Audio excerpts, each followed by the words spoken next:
There is a chamber under a Virginia highway sealed with slurry 9 days after it was found. There is a cliff inscription 40 feet up, a sheer face with no anchor holes visible. And there is a site that 11 counties hold 11 separate files on, none referencing the others.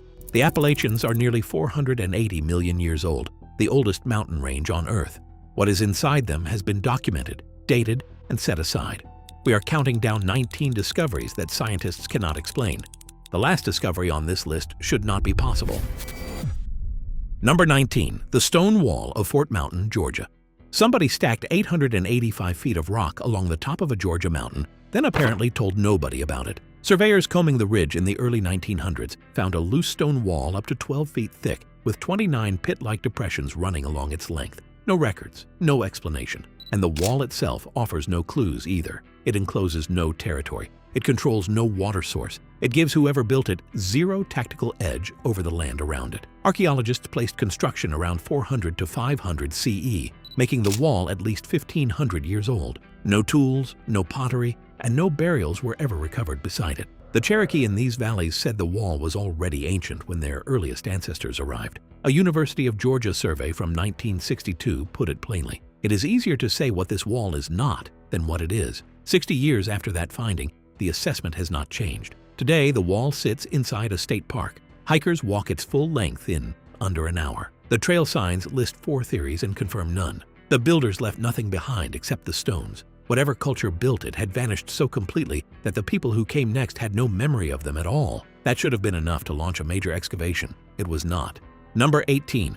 Judaculla Rock, North Carolina. More than 1,500 symbols are carved into a soapstone boulder in Jackson County, and nobody alive today can tell you what a single one of them means. By the 1840s, researchers had formally documented the carvings, but settlers had been talking about that boulder for generations before anyone thought to write it down. What they found was a stone face roughly 22 feet across, covered in lines, cup shapes, and figures cut deliberately into the rock. And the oldest of those marks were not made recently. Estimates put the earliest carvings somewhere between 3,000 and 4,000 years ago, which puts this boulder among the oldest petroglyph panels anywhere in the eastern United States.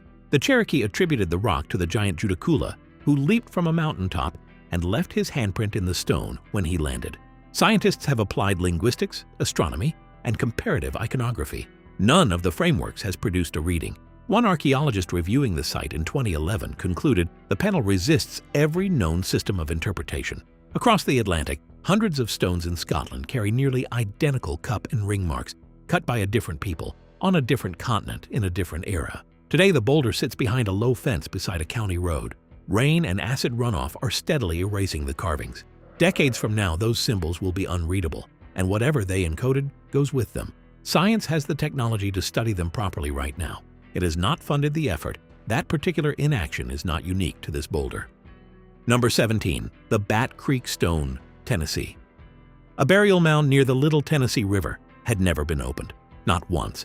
Then in 1889, a Smithsonian Bureau of Ethnology field crew broke that seal and found something nobody expected. Sitting beneath the skull of one of 9 skeletons inside was an inscribed tablet. The characters carved onto it are not Cherokee. They do not match any other Native American script on record.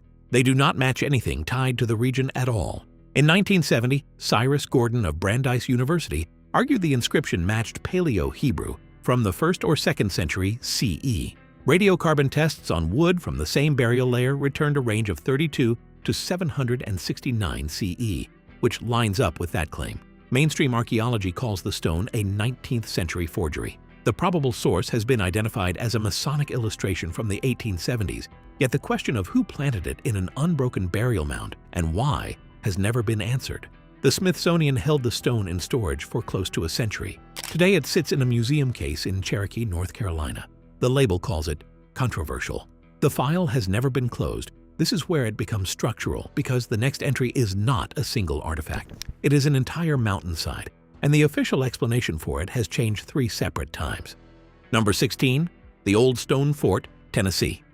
On a plateau in Coffee County, an ancient enclosure of earthen and stone walls stretches for nearly 1.25 miles along the bluffs above the Duck River, and no archaeological evidence of anyone ever living inside it has been found. Not a single domestic artifact, no food storage, no cooking hearths, no sleeping areas. Whoever built this came here for something other than shelter. Construction started roughly 2,000 years ago and continued across several generations. What emerged from excavations in 1966 is that the original entrance to the enclosure faces the precise point on the horizon where the sun rises on the summer solstice. That alignment is not accidental. Placing it accurately requires tracking the sun across multiple years and building a structure around a single celestial moment. The builders appear to have been part of the Hopewell culture, the same people who built the Kanawha Valley mounds. Around 600 AD, the Hopewell culture ceased to exist in the archaeological record. No explanation for that disappearance has been confirmed. They built this site, aligned it to the sun, maintained it for centuries, and then vanished from the record entirely. That is not an explanation. That is a problem without an answer. Number 15. The Sandy Creek Furnace.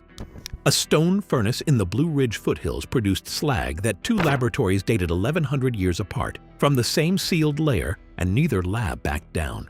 In 1977, a charcoal from the furnace base returned a radiocarbon date near the year 1750. Colonial iron production at that period would be unremarkable. Then in 1981, a second laboratory tested slag-embedded charcoal pulled from the same hearth 14 inches below the floor line. Same sealed deposit. That date came back near the year 650. No European was smelting iron in North America in 650 CE. No known native culture in the region smelted iron at all. The site file was marked inconclusive and closed. The official report attributed the discrepancy to sampling anomaly, but provided no mechanism that would produce an 1,100-year gap from the same sealed context. Both labs stood by their individual results.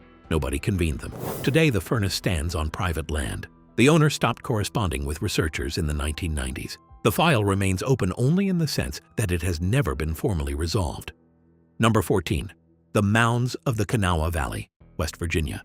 In 1883, a Smithsonian crew led by Colonel P.W. Norris opened a mound near Charleston and documented something that still has no resolution. The field notes describe 11 individuals arranged in a circle around a central burial, with the central figure distinguished by copper and shell artifacts indicating high status. The bones were packed and shipped to Washington. They were cataloged on arrival. Researchers who later requested the specimens found no confirmed location for them in any collection. Norris documented more than 50 mounds in the Kanawha Valley before his funding was cut in 1885. He could measure everything. He could account for nothing. Today, most of the Kanawha mounds are gone, leveled for rail lines and housing during the 19th and early 20th centuries. The Creel Mound in South Charleston survives in a small park between two streets. A plaque gives its height. It does not say what was taken out of it or where those remains ended up. Received, cataloged, gone. That is the pattern at 14. At number 13, the inscription did not wait for a researcher. It came off the cliff by itself, landed on a highway, and the state had to decide what to do with it. What they did tells you something about how every entry on this list gets handled.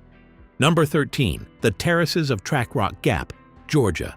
Something is off about the official story of Union County's mountainside, and the people writing that story seem to know it. At least 154 stone-walled terraces climb 700 feet of slope there, and the explanation for why they exist has already changed 3 times. A survey completed around 2009 dated the walls to roughly 1000 CE and called them agricultural. Farming terraces. Case closed. Except the terraces keep raising questions the agricultural theory cannot answer. Many of them face away from the best sunlight on that slope. Several walls run straight up the incline, where no crop could hold soil through a single spring rain. The stonework represents an estimated 300,000 cubic feet of moved rock on a slope, with no water source above it.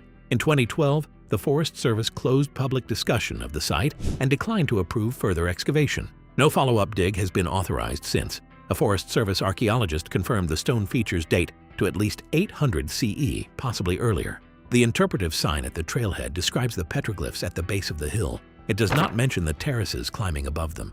300,000 cubic feet of moved rock. No water source above the site. No approved excavation since 2012. You are welcome to ask why a government land agency would close public discussion of an archaeological site rather than settle the question. Number 12. The Redbird River Shelter, Kentucky.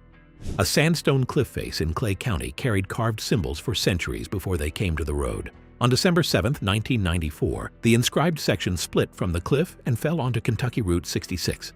The state moved the 50-ton fragment with heavy machinery 2 days later and placed it in a city park in Manchester. The county filed 3 photographs, opened a case, and conducted no analysis. The theories about the markings include ancient Celtic script, pre-Columbian alphabets, Cherokee clan symbols, and settler initials. The problem with the settler theory is that the markings sit on a cliff face well above ground level, and archaeologists from the University of Kentucky and University of Tennessee consistently identify the inscriptions as ancient Native American in origin. No comprehensive archaeological study of the full shelter site has ever been funded. Today, the stone sits under an open shelter roof in a public park. Truck traffic passes within 100 feet every few minutes. Almost no one stops, and you have now seen the pattern: documented, moved, underfunded, closed. Number 11.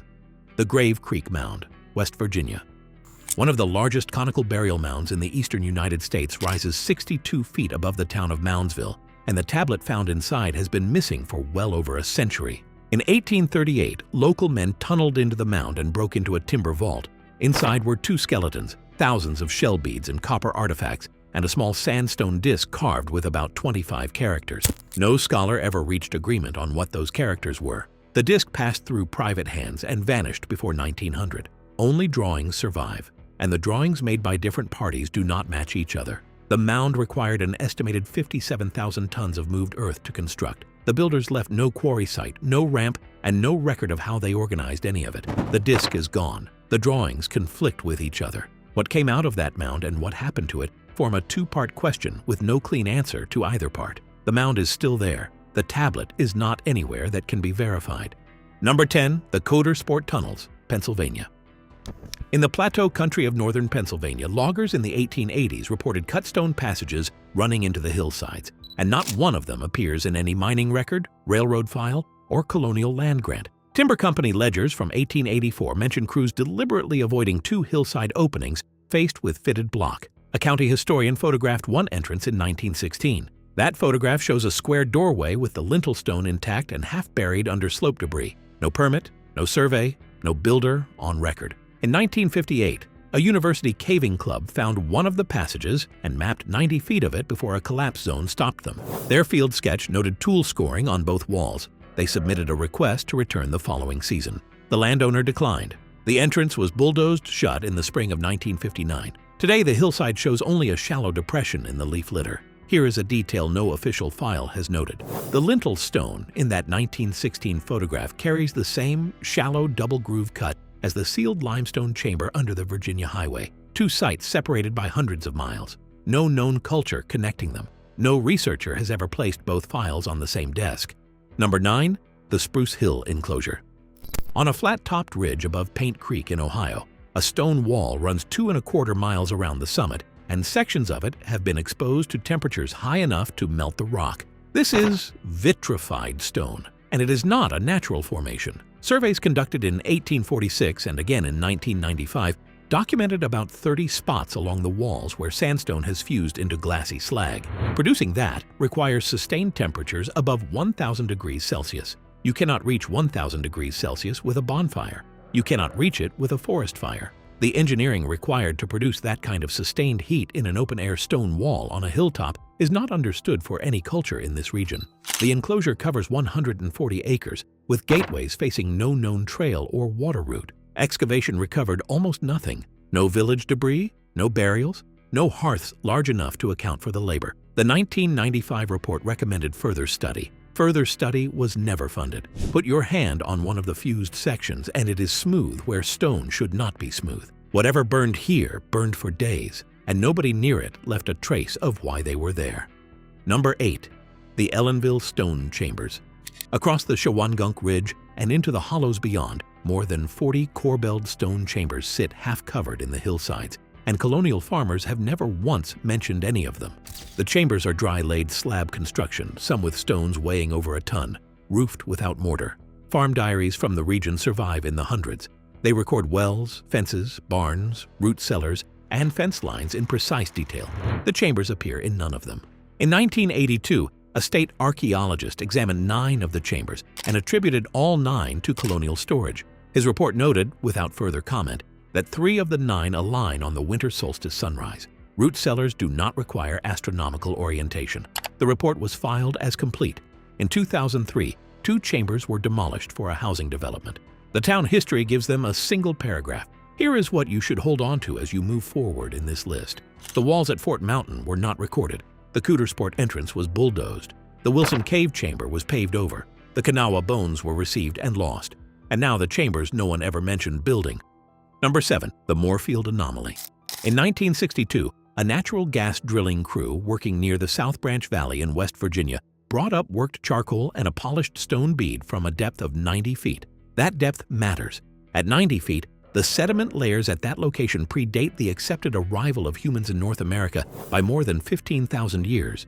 The crew foreman saved both fragments in a coffee can and mailed them to the State Geological Survey. The package was logged as received. The follow-up analysis referenced in 2 later state documents is not in the file. The analysis was cited. The results were not included. And the bead, which was cataloged on arrival, is not in the collection today. A gas well foreman held it in his hand, described it in a letter, mailed it to the appropriate authority, and received no response. He had done everything right. The system around him produced nothing. Today, the wellhead is capped and the field grows hay. No researcher has drilled adjacent test cores to confirm or disprove the sediment dating. The site has no designation, no flag, and no file that can be retrieved in full. 6 entries remain in this countdown, and they are the reason the pattern you have been watching matters. Number 6. The Duffield Vault, Virginia. In 1955, a farmer named Carl Osborne, clearing a sinkhole in Scott County, Virginia, broke through a capstone with his tractor blade and dropped into a rectangular chamber lined with dressed limestone. Here is what was inside. Nothing. The chamber measured 9 feet long and 5 feet wide. The walls were cut stone. The floor had been swept clean. There was no bone, no tool, no trace of soil intrusion, which meant the chamber had been sealed airtight for an unknown span of time. A state field agent arrived on June 20th, documented the chamber, took 11 photographs, and formally recommended excavation of the surrounding slope. That recommendation was overruled by a higher official. The file was stamped closed on July 8th. No reason appears anywhere in the record. Osborne filled the chamber to protect his cattle from the opening. He told a local newspaper in 1971 that the inside of the chamber was the cleanest place he had ever seen in his life. Today, the pasture shows nothing. The 11 photographs have never been published. The recommendation for excavation sits in a file next to the notation that overruled it, with no explanation attached to the overruling. Someone decided this was done. You will not find out who or why. And the entry above the vault on this list is even more stripped down, because at number 5, the object was in a courthouse display case for 40 years before anyone tested it. What the tests returned has no parallel anywhere in the Americas. Number 5. The Great Serpent Mound, Ohio.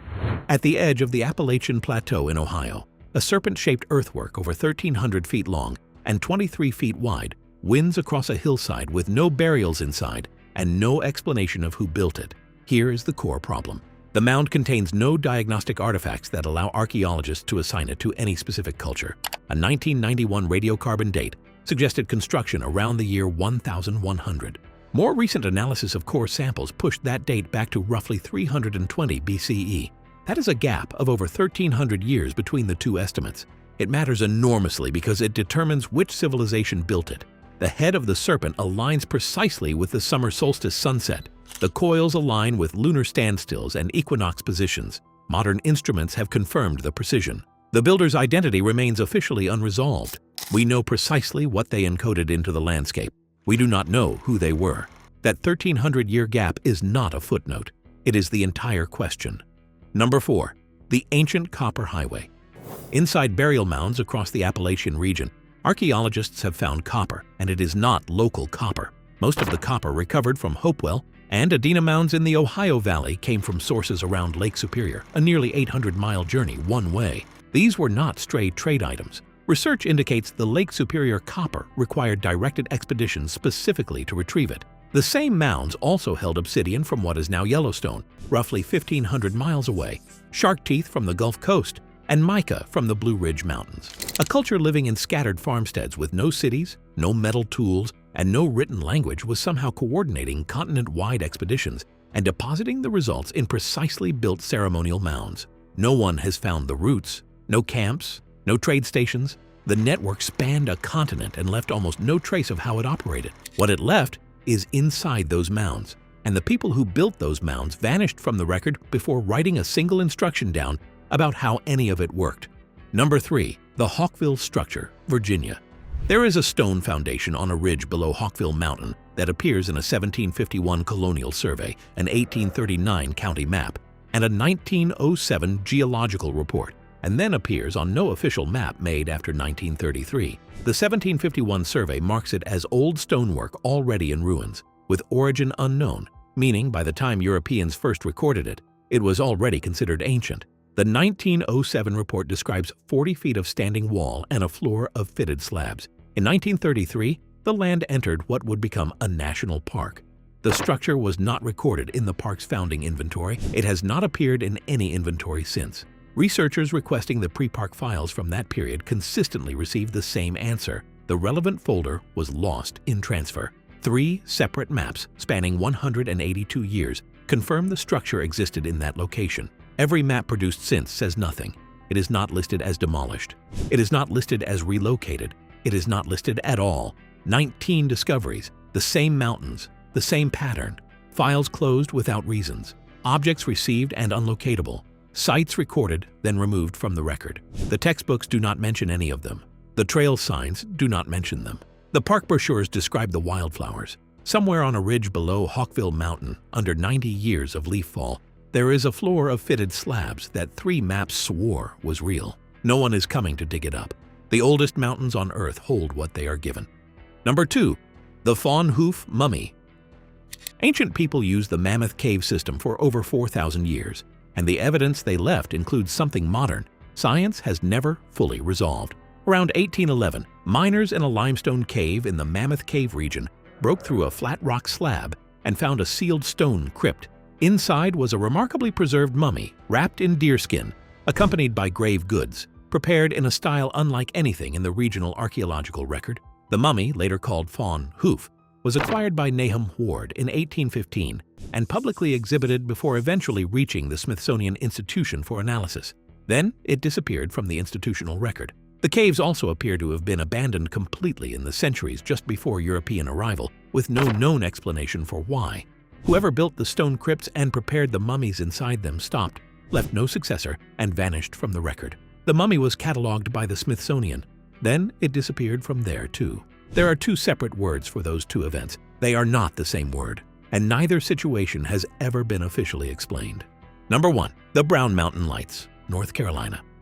Lights have been appearing over a ridge in Burke County for hundreds of years, and no official investigation has produced an explanation that survived contact with the evidence. The first published account ran in the Charlotte Daily Observer in September 1913, describing unexplained lights rising over the summit. The USGS investigated and concluded the lights were automobile headlights and train reflections. Then in 1916, a flood washed out the railroad tracks in the area. The lights continued appearing after the tracks were gone. The government's own explanation was eliminated by the evidence. A second USGS investigation reached a similar conclusion. That conclusion was also contradicted. Cherokee oral tradition places sightings of these lights as far back as the 13th century. Researchers from Appalachian State University have filmed them with infrared cameras. Ball lightning has been proposed. Plasma vortices have been proposed. No definitive explanation has been issued. They are visible from the mountain tonight, and there is still no confirmed answer for what they are. What do you think happened to the ancient people who built these strange sites across the Appalachian region? Share your theory in the comments, hit like, and subscribe for more mysteries.